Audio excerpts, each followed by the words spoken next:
Bonjour, je m'appelle Marc Tramier, je suis ingénieur de recherche au CNRS, en particulier expert en microscopie de fluorescence, et plus particulièrement dans une technique qui s'appelle le FLIM, Fluorescence Lifetime Imaging Microscopy. Je suis responsable d'une équipe ici à l'Institut de génétique et développement de Rennes qui s'appelle Microscopie de fluorescence quantitative. Puis je suis également directeur scientifique de la plateforme de microscopie ici qui s'appelle MRIC, comme Microscopie Rennes Imaging Center.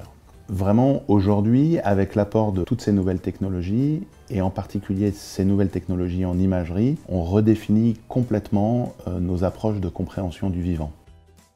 Alors ces techniques, elles font appel à plein de méthodes très différentes d'optique, c'est-à-dire de l'instrumentation, on met un microscope, mais il y a aussi la manière dont on va acquérir les images, la fluorescence, plutôt de la spectroscopie. Il y a la manière dont on va marquer les molécules, la chimie, et puis on fait appel à des protéines fluorescentes. On fait appel au génie génétique aussi pour pouvoir exprimer les protéines fluorescentes dans les échantillons. Et puis quand on a les images, alors déjà pour obtenir ces images, on utilise de l'instrumentation qui est drivée par de l'informatique et par de l'électronique, donc on développe aussi des choses d'un point de vue électronique. Et puis quand on a obtenu ces images, on les quantifie, et pour les quantifier, on a besoin de mathématiques, de modèles, d'informatique pour analyser, pour quantifier, pour traiter toutes ces images. Notre communauté de microscopistes, très diverse, de gens qui viennent de la biologie, de gens qui viennent de la chimie, de gens qui viennent des mathématiques, de l'instrumentation, de l'électronique, des opticiens purs. Et finalement, c'est aussi cette pluralité de profils qui fait qu'on a une richesse de communauté. J'ai commencé ma vie en faisant des mathématiques appliquées. J'ai même été prof de maths un jour dans ma vie. Et puis j'ai commencé une thèse dans un laboratoire de biologie pour développer des techniques et des méthodes en microscopie de fluorescence quantitative et plus particulièrement sur la technique de FLIM, Fluorescence Lifetime Imaging Microscopy, qui est une technique qui permet de mesurer la durée de vie de fluorescence à l'intérieur des échantillons. J'ai abordé conjointement le domaine de la biologie, le domaine de l'optique, le domaine de l'instrumentation et le domaine de l'analyse d'images de manière tout à fait conjointe au cours de ma thèse. Et ce qui fait un peu la particularité de mon parcours. Donc j'ai travaillé pendant 13 ans dans le laboratoire de Maïté Copé, où j'ai été, à l'issue de ma thèse, j'ai été recruté ingénieur de recherche au CNRS. Depuis ce temps, j'ai toujours développé des techniques et des méthodes en microscopie. C'est en 2010 que je suis arrivé à Rennes pour développer une thématique particulière de développement de microscopie quantitative dans un contexte de biologie cellulaire qui était le contexte de l'IGDR. J'ai aussi été concerné par le développement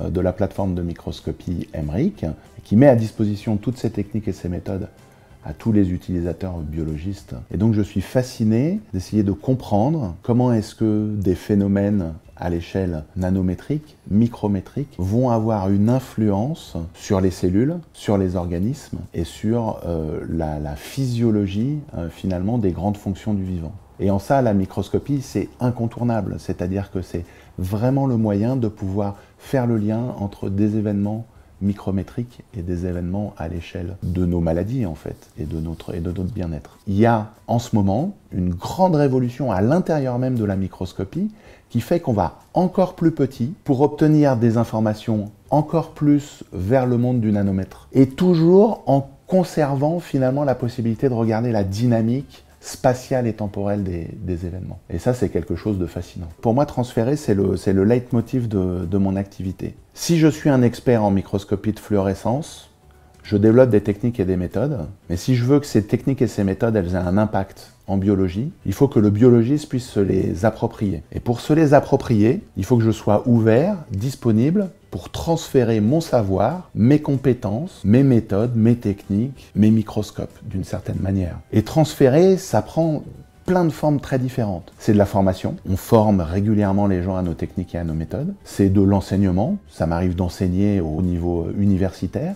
Le transfert via la plateforme de microscopie. On met à disposition des nouveaux microscopes et des nouvelles méthodes sur la plateforme de microscopie pour que les utilisateurs biologistes puissent les utiliser et se les approprier. Et le seul moyen qu'on avait pour pouvoir transférer, transmettre, mettre à disposition cette technique, on l'a trouvé en créant une spin-off, en créant une start-up qui commercialise le moyen qu'on a obtenu de pouvoir faire des images plus vite, mieux, avec un meilleur pilotage des microscopes. Pour nous, transmettre, c'est être une communauté dans laquelle on va partager des choses et dans laquelle on va partager le plus. Et ça, c'est le réseau technologique, c'est le GDR. Je sors d'une semaine de formation à Mifobio où pendant une semaine, on a mis 50 microscopes dans un VVF et on a partagé nos techniques et nos méthodes. Pour aborder les défis de la microscopie aujourd'hui, il faut vraiment une pluridisciplinarité de talents. Et donc c'est un vrai enjeu et en même temps c'est une vraie richesse que d'être une équipe, une réelle équipe